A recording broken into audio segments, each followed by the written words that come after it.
papa, mon tema. Etondi sami, naposa na yoe. Aba papa, mon limon. Ezo ganga, koluka yoe. Koluka yoe, nana koti kateo. Kotambo leneo, osamo te manga. Kolanda yoe, nana kolembateo, kongumba melayo, tina bumo idake.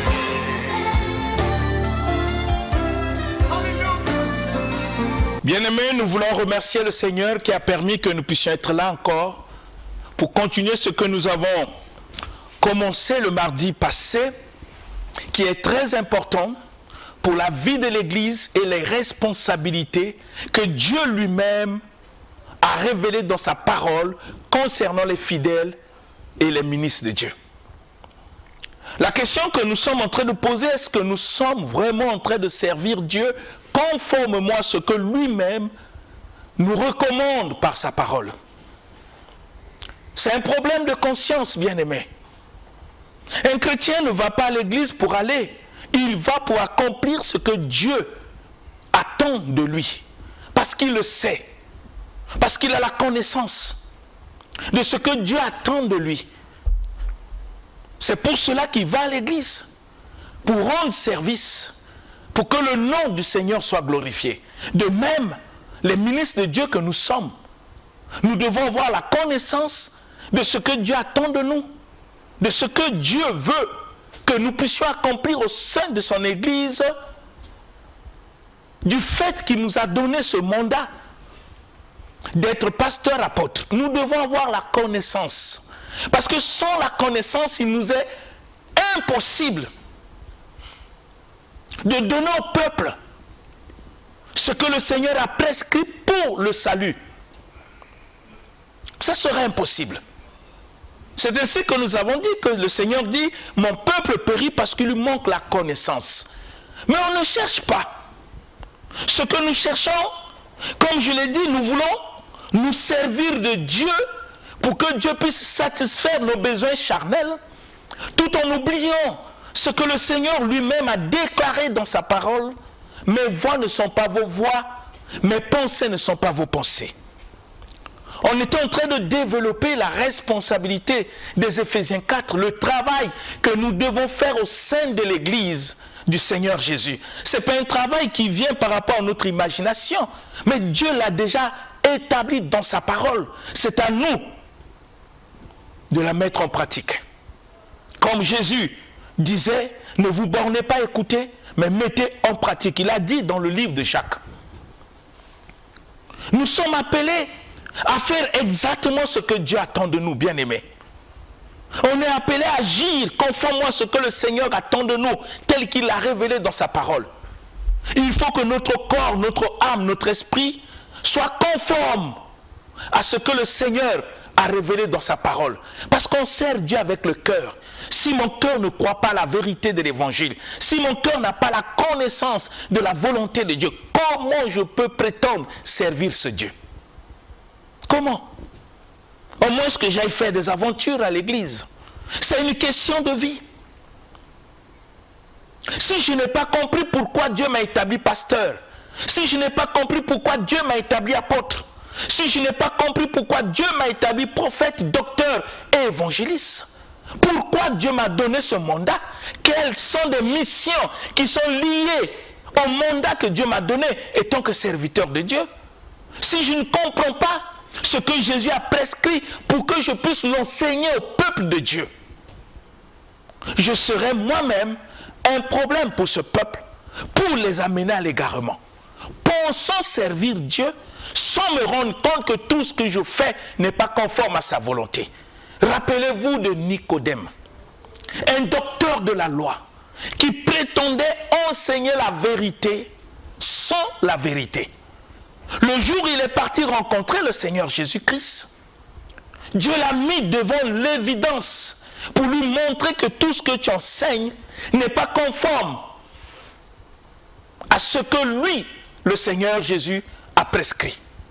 Nicodème était étonné d'écouter pour la première fois l'enseignement sur la nouvelle naissance. Naître d'eau et d'esprit.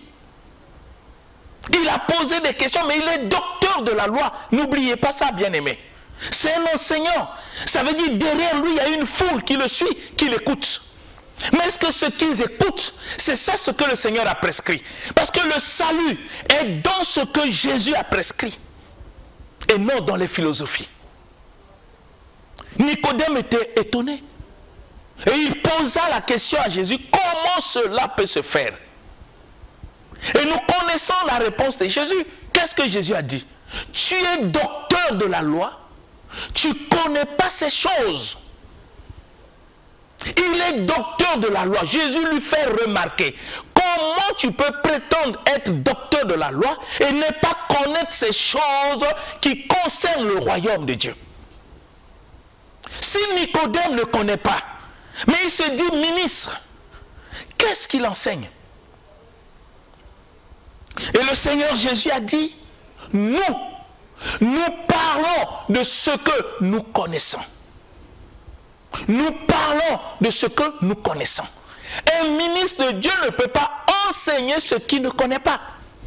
Et ce qu'il connaît ne doit pas venir de ses philosophies ou des recherches ou des lectures, mais ça doit venir de ce que le Seigneur a prescrit. J'insiste là parce que Jésus lui-même a dit à ses apôtres, enseignez-leur à observer tout ce que je vous ai prescrit. Pour enseigner ce que Jésus a prescrit, il faut que moi, étant que ministre de Dieu, j'ai la connaissance de ce qu'il a prescrit pour que je puisse le transmettre à son peuple. Afin que l'Église ait l'impact dans une nation. Mais on ne peut pas avoir l'impact dans une nation si nous n'avons pas ce que le Seigneur a prescrit. Pourquoi Dieu a inspiré la parole? Pourquoi il veut que la parole soit enseignée? C'est afin que le peuple ait la connaissance de ce qui est sa volonté et sa voie. Pas la connaissance, la volonté d'un homme, mais de Dieu. Réfléchissons. Et dans ce que Jésus a prescrit, il n'y a point d'erreur, il n'y en a pas. Cela sous-entend qu'un ministre de Dieu, quand il enseigne ce que Jésus a prescrit, il n'y a point d'erreur dans ses enseignements, dans ses prédications et dans ses exhortations. Il n'y a point d'erreur. S'il y a l'erreur, c'est qu'il y a un problème. Parce que ceux qui nous ont précédés dans la foi ont enseigné ce que nous enseignons aujourd'hui.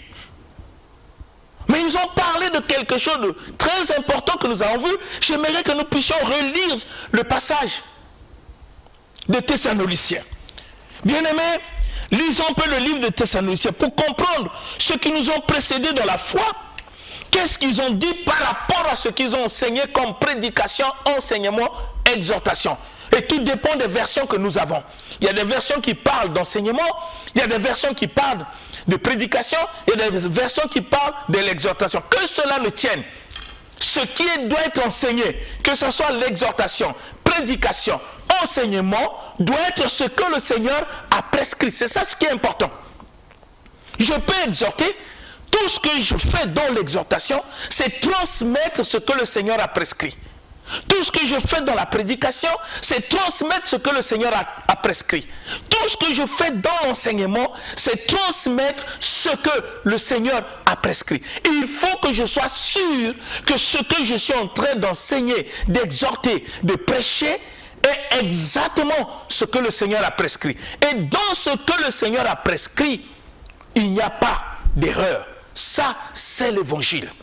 1 Thessaloniciens chapitre 2. Verset 3 jusqu'au verset 4. 1 Thessaloniciens chapitre 2, du verset 3 au verset 4, dans la version Louis II, nous lisons notre Seigneur Jésus-Christ. Amen. Car notre prédication ne repose ni sur l'erreur, ni sur des motifs impurs, ni sur la fraude, mais selon que Dieu nous a jugés dignes de nous confier l'évangile.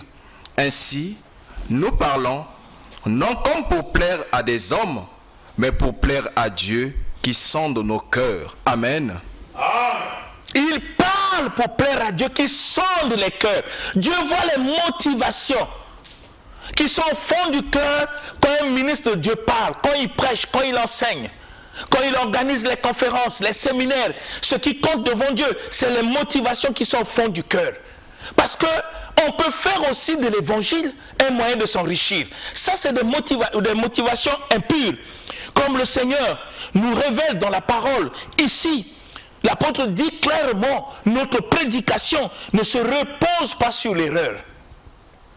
Non, ça ne peut pas se reposer sur l'erreur, parce que le Saint-Esprit est là pour nous conduire dans toute la vérité. Le Saint-Esprit n'est pas un mythe.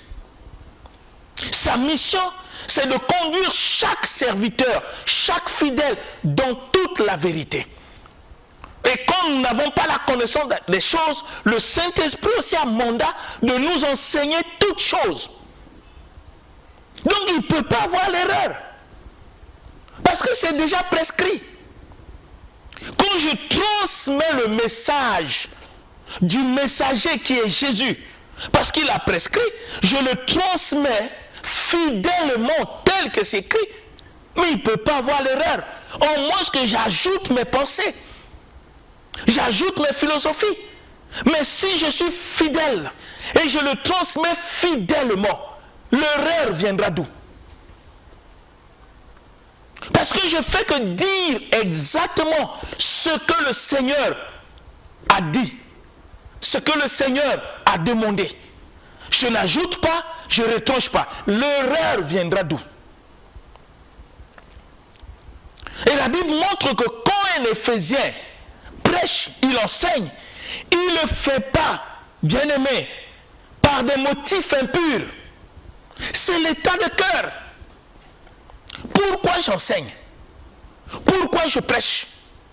Pourquoi j'exhorte? Qu'est-ce qui est au fond de mon cœur en faisant ces choses? Ça cache quoi? Est-ce que je le fais pour soutirer de l'argent? Est-ce que je le fais parce que je veux m'enrichir? Est-ce que je le fais pour qu'on sache que je prêche bien? Est-ce que je le fais pour que je sois connu? Quels sont des motifs qui sont au fond de mon cœur quand je suis en train de prêcher, d'enseigner et d'exhorter? L'apôtre dit, il ne doit pas avoir des motifs impurs, ni la fraude. On ne doit pas tricher avec l'évangile. On ne doit pas faire des choses au nom de l'évangile parce que nous avons besoin d'argent. On ne doit pas dire aux gens ce que Dieu n'a pas dit parce que nous avons besoin de gagner quelque chose d'eux. Non. On n'est pas là à plaire aux hommes, mais à faire exactement ce que Dieu attend de nous.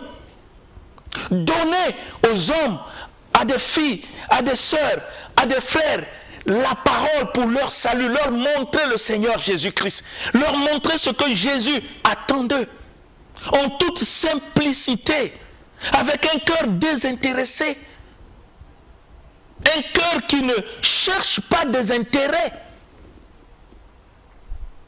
mais qui transmet fidèlement dans l'unique but que les personnes puissent avoir la connaissance de celui que eux ils appellent Sauveur et Seigneur, tel que Dieu le veut. Il n'y a pas la fraude. C'est ainsi que l'apôtre dit, l'évangile c'est pas quelque chose qu'on doit aller apprendre dans les instituts bibliques ou dans les facultés théologiques. Non. J'aimerais que vous puissiez me comprendre, bien-aimés. Je n'ai jamais dit que la théologie c'est mauvais. Oui, c'est pas mauvais parce que ça apporte la connaissance. Je n'ai jamais dit des instituts bibliques c'est mauvais. Non, il faut apprendre, il faut se cultiver. Il faut avoir la connaissance. Mais l'évangile, on ne l'apprend pas dans ces écoles-là. L'évangile est l'œuvre de l'esprit. L'évangile, on ne l'apprend pas, on ne l'acquiert pas là-bas. C'est ainsi que l'apôtre nous dit, mais selon que Dieu nous a jugé dignes de nous confier. L'évangile est confié à des gens que Dieu a donné le mandat d'être apôtres, pasteurs, évangile, prophète, pour transmettre ce que le Seigneur leur a confié à l'humanité pour leur salut.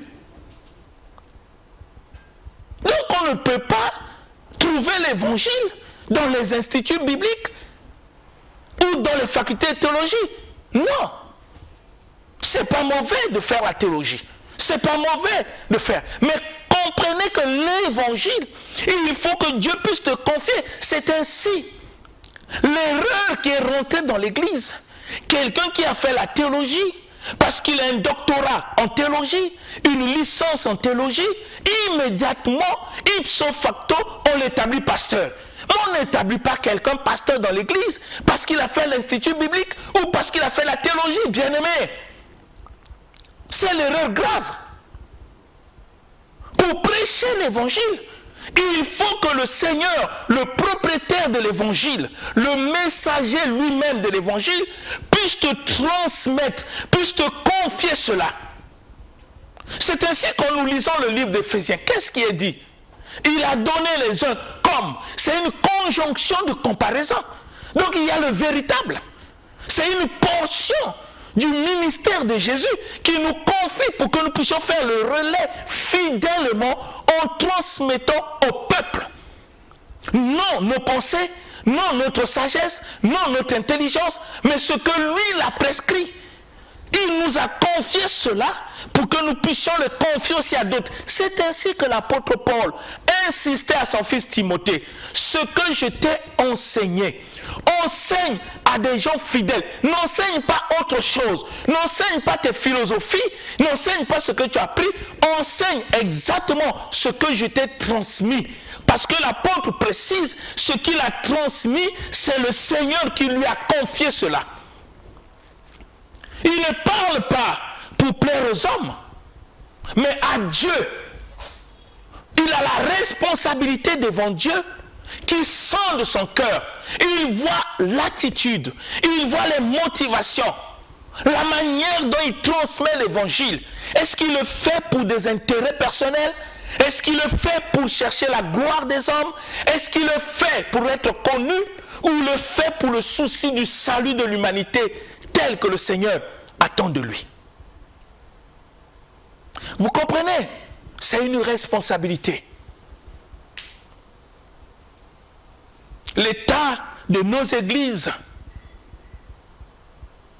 montre à suffisance que nous qui sommes appelés à enseigner, nous ne faisons pas le travail tel que Dieu l'attend de nous. Parce qu'on ne se soucie pas des âmes. On veut leur enseigner ce qui les plaît. On veut leur enseigner ce qui crée les émotions dans leur cœur. Mais on ne les met pas face à leurs responsabilités, face à leur salut. C'est ainsi que l'apôtre Paul, quand il enseignait l'évangile, le message que Dieu lui a confié, il dit: je suis innocent de votre sang parce que je vous ai donné tout ce que Dieu a voulu que je puisse vous donner. Il les met face à leurs responsabilités. Mais aujourd'hui, ce n'est pas le cas. Il est parfois difficile. Parfois, on a peur que les âmes puissent fuir. Mais ce n'est pas les âmes, c'est le message. Tous ceux qui sont appelés, tous ceux qui sont engagés sincèrement avec leur cœur, accepteront le message. Même si c'est dur. Parce qu'ils savent que le message doit nous séparer de la vie charnelle. C'est obligatoire. Et nous ne devons pas avoir peur. Aidons des personnes à être des véritables chrétiens selon le modèle de la parole. Que de faire d'eux des personnes qui sont attachées au monde à cause du bien du monde. On ne peut pas prêcher aux gens des voitures. On ne peut pas prêcher aux gens des mariages. Vous aurez des mariages, qui t'a dit ça? Cette année, c'est ton année, tu vas te marier, oui, c'est bien. Mais est-ce que tu les as encadrés? Est-ce que tu leur as donné le vrai évangile pour que le jour où Dieu va permettre qu'ils puissent se marier, qu'il soit une bénédiction dans ce mariage? Que ce soit des frères et sœurs. C'est une responsabilité qui nous incombe de les former, de les aider, de les faire grandir, de faire d'eux des hommes et des femmes de caractère, des personnes qui ont le sens de la responsabilité, qui ne font pas des choses par enthousiasme. Ils savent ce qu'ils font. Conscients de ce qu'ils font. Ce ne sont pas des personnes qui tâtonnent. Parce qu'ils sont assis sur la vérité. Cette vérité où il n'y a pas l'erreur. C'est notre responsabilité, bien-aimés. Nous n'avons pas aussi cette responsabilité simplement de leur enseigner, mais nous devons aussi faire des efforts pour être un modèle pour eux. Nous avons lu ça dans le livre de Pierre. Nous devons être modèle pour ces gens, en parole, en acte. C'est notre responsabilité. C'est ce que la parole nous recommande dans le livre de Pierre, bien-aimé. Donc nous devons comprendre ces choses. Peut-être nous n'avons pas compris ce qu'est le ministère. Peut-être nous avons pensé que le ministère c'est une fierté. Peut-être nous avons pensé qu'être pasteur, être apôtre, c'est une gloire. Non. C'est une responsabilité. On ne peut pas courir devant en cherchant la gloire. Non. Faisons ce que Dieu attend de nous. Nous devons apparaître devant Dieu. C'est Dieu lui-même qui va nous présenter au monde et il présente son œuvre. C'est ça la responsabilité. C'est ainsi que Jésus attire l'attention pour que le ministère ne soit pas le modèle de la gestion du monde. Que le ministère qui nous a confié ne puisse pas être comparé au ministre du monde. À la manière dont les chefs de ce monde gèrent le monde. Dieu ne veut pas cela. On n'est pas ministre de Dieu pour se comparer à un ministre du monde. On n'est pas ministre de Dieu pour concurrencer ceux qui sont dans le monde, comme aujourd'hui nous le faisons dans nos églises. Si les chefs de ce monde roulent avec les voitures, ça devait être pour nous. Qui t'a dit ça? Ça, c'est quel évangile? Qui t'a dit ça? Fais ce que Dieu attend de toi. Laisse Dieu faire ce qu'il peut faire dans ta vie. Parce que Dieu sépare le ministère. Il nous montre ce qui doit être le ministère selon ce que lui il a prescrit. Pas selon ce que nous voulons être, non. C'est ainsi que l'apôtre Paul, comprenant ces choses, il a renoncé à la chair. Il a renoncé à ses ambitions. Il dit, ce n'est plus moi qui vis, c'est Christ. Il ne veut plus faire ce que ses convoitises le poussent à faire. Il veut faire exactement ce que le Seigneur attend de lui, tel qu'il a prescrit. Il dit, ce n'est plus moi qui vis, c'est Christ. Ce n'est pas du slogan, bien-aimé. C'est une vie qui est conforme à ce que le Seigneur a prescrit. C'est ainsi que l'apôtre Paul pouvait dire, soyez mes imitateurs, comme je le suis pour Christ. Il ne parle pas de slogan. Il parle de sa vie. Parce qu'il a mis sa vie à l'autel de Dieu. Il veut être exactement ce que le Seigneur a prescrit dans sa parole. Vous comprenez pourquoi il a pris des décisions. Je dois traiter durement mon corps et le maintenir assujetti. Afin qu'après avoir prêché, que moi-même je ne sois pas rejeté. C'est une responsabilité. Il avait un défi, une lutte avec sa chair, avec ses ambitions, ses convoitises, qui luttaient au-dedans de lui pour chercher à l'égarer. Il a pris la résolution de ne pas céder à des ambitions, à des convoitises, pour être exactement ce que Dieu attend de lui. C'est une responsabilité. Parce qu'il a compris la définition du ministère. Ce qui est le ministère selon le Seigneur. Regardez le livre de Marc, chapitre 10, le verset 42 au verset 45. Nous allons comprendre ce que Jésus dit du ministère. Ce qu'il dit du ministère. Bien-aimés, parfois nous ne comprenons pas les choses de Dieu. C'est ainsi que nous avons des inimitiés, on est comme en guerre, on est comme en concurrence. Écoutez, comment on peut être en concurrence? On a des grâces différentes. Il n'y a pas la notion dans le ministère de supériorité, il n'y a que la notion de différence, selon les grâces que Dieu a reparties à chacun. C'est comme le corps humain. La tête ne peut pas dire qu'il est plus grand que les mains. Les mains ne peuvent pas dire qu'il est plus grand que les pieds. Les pieds ne peuvent pas dire qu'ils sont plus grands que le nez. Le nez ne peut pas dire qu'il est plus grand que les doigts. Les doigts ne peuvent pas dire qu'ils sont plus grands que les yeux. Et les yeux ne peuvent pas dire, nous sommes plus grands que la bouche. La bouche ne peut pas dire, je suis plus grand que l'estomac. Non, ils sont différents selon les grâces que Dieu a données à chacun. Et chacun joue son rôle pour la vie du corps. C'est ça le ministère. Il n'y a pas une notion de grandeur. Il n'y a qu'une notion de différence. Si chacun essaie de jouer son rôle tel que Dieu lui a confié, de faire exactement la mission que Dieu lui a confiée. Vous savez que ceux qu'on regarde comme les chefs des nations les tyrannisent et que les grands les dominent. Il n'en est pas de même au milieu de vous. Mais quiconque veut être grand parmi vous, qu'il soit votre serviteur. Et quiconque veut être le premier parmi vous, qu'il soit l'esclave de tous. Car le Fils de l'homme est venu non pour être servi, mais pour servir et donner sa vie comme la rançon de plusieurs. Amen. C'est merveilleux. Qu'est-ce que Dieu n'a pas dit dans sa parole?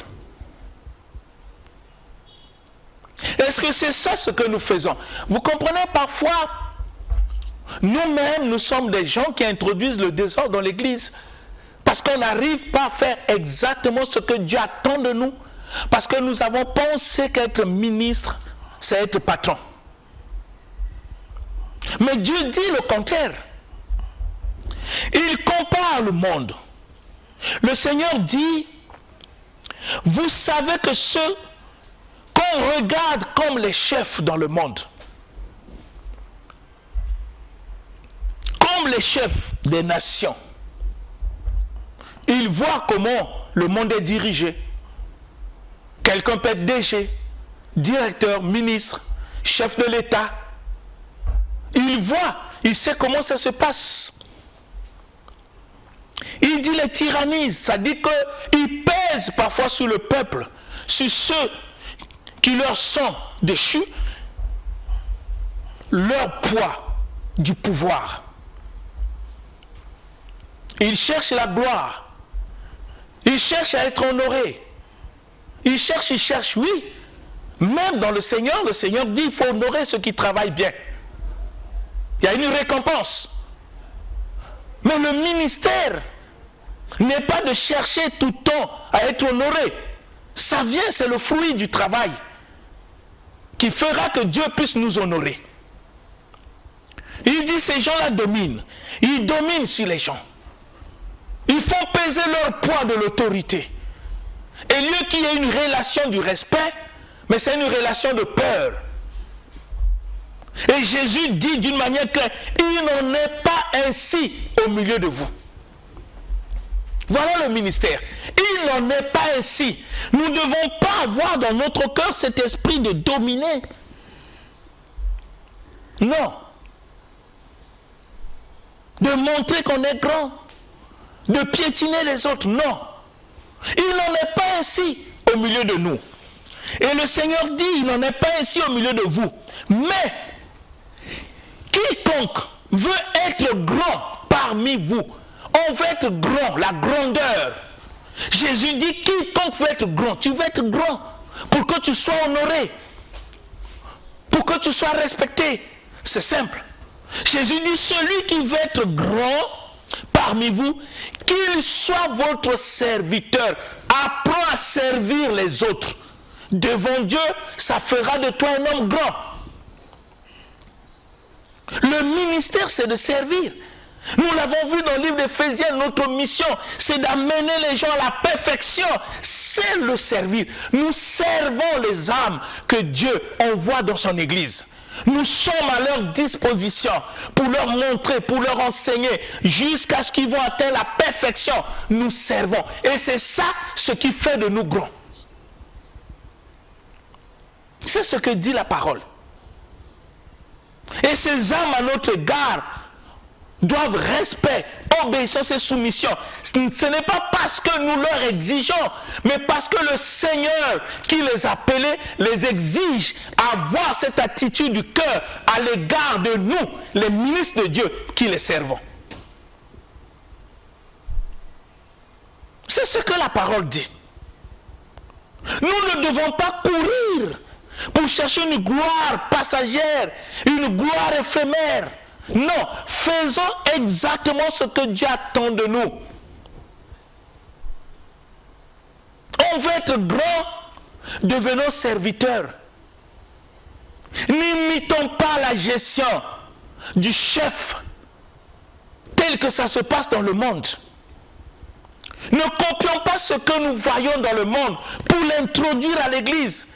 Regardons ce que le Seigneur a prescrit, appliquons cela, obéissant, mettons en pratique ce que Dieu attend de nous étant comme ministres, en devenant serviteurs.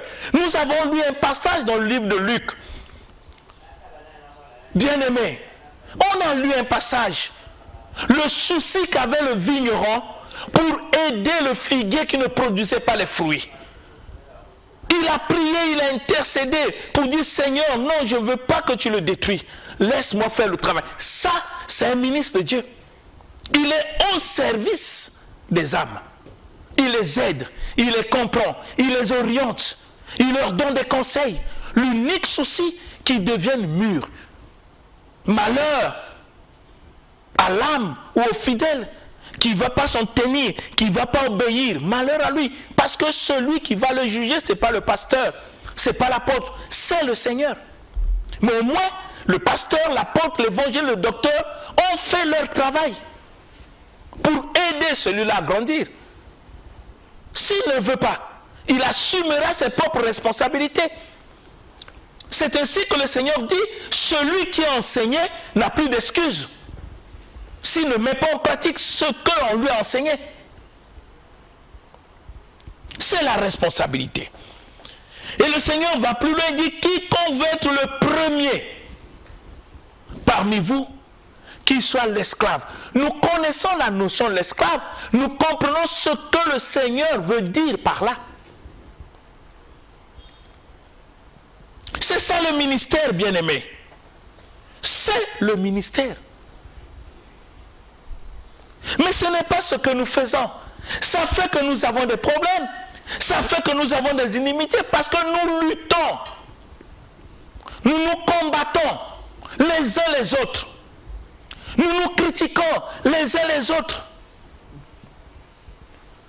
Chacun veut être vu. Chacun veut être connu. Non. Si chacun reste dans le cadre du ministère que Dieu lui a donné pour assumer ses responsabilités et que nous nous complétons entre nous, nous reconnaissons la valeur du ministère des autres, nous nous soutenons entre nous, bien-aimés, il n'y aura jamais la guerre, il n'y aura jamais de divisions. Jamais. Les divisions naissent quand l'envie est là, quand les convoitises sont là, quand nous cherchons à être premiers sans exactement accomplir ce qui fera de nous premiers. Devenir l'esclave pour les autres. Bien-aimés, réfléchissons au ministère. Si nous n'arrivons pas à faire ce que Dieu attend de nous, comment pouvons-nous avoir des églises fortes, solides et qui peuvent impacter une nation si nous ne sommes pas dans ce que le Seigneur a prescrit? Si nous créons autre chose, si nous amenons des feux étrangers, des choses qui n'ont rien à voir avec ce que le Seigneur attend pour son Église. Aujourd'hui, on n'a même pas le souci de former. Le souci pour nous, c'est d'attirer la masse par ce qui n'est pas évangile. Tu vas aller en voyage, tu seras à Paris, tu seras aux États-Unis, ce n'est pas le ciel, bien-aimé. Maintenant, ceux qui partent aux États-Unis sans être des chrétiens, comment ils font? Comment ils font?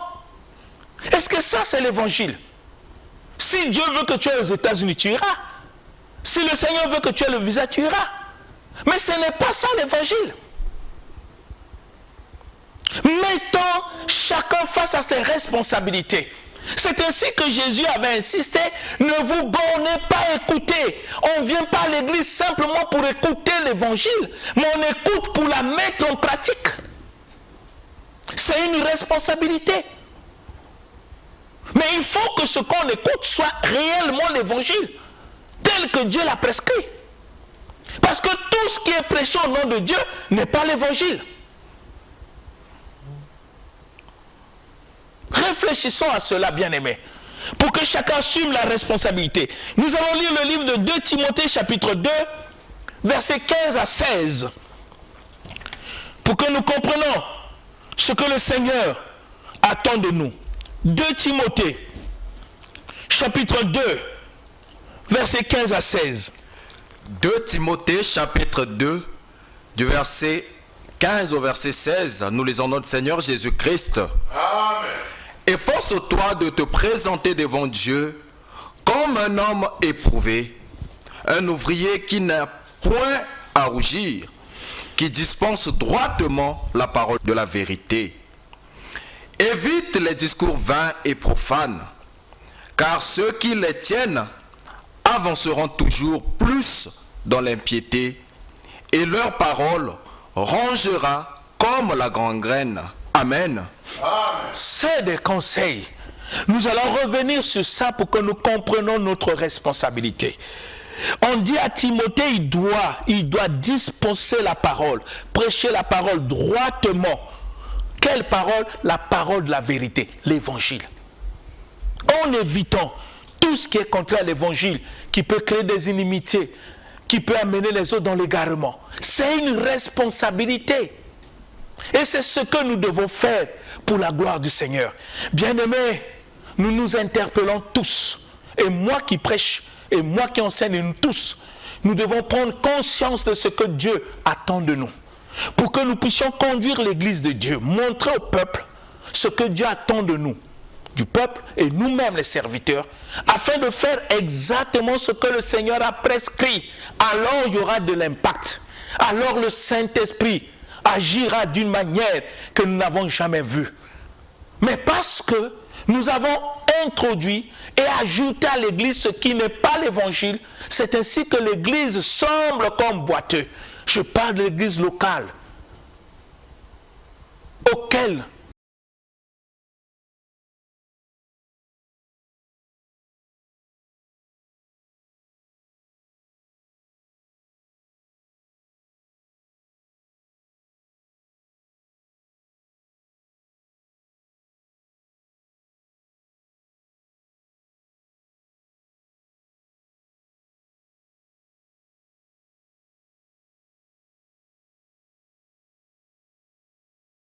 Amen. Amen. L'émission Parole de vie avec le pasteur Lévi Nikwe, chaque mardi à partir de 17h10 sur DRTV International. Papa, motema etondi sami naposa na yoe aba papa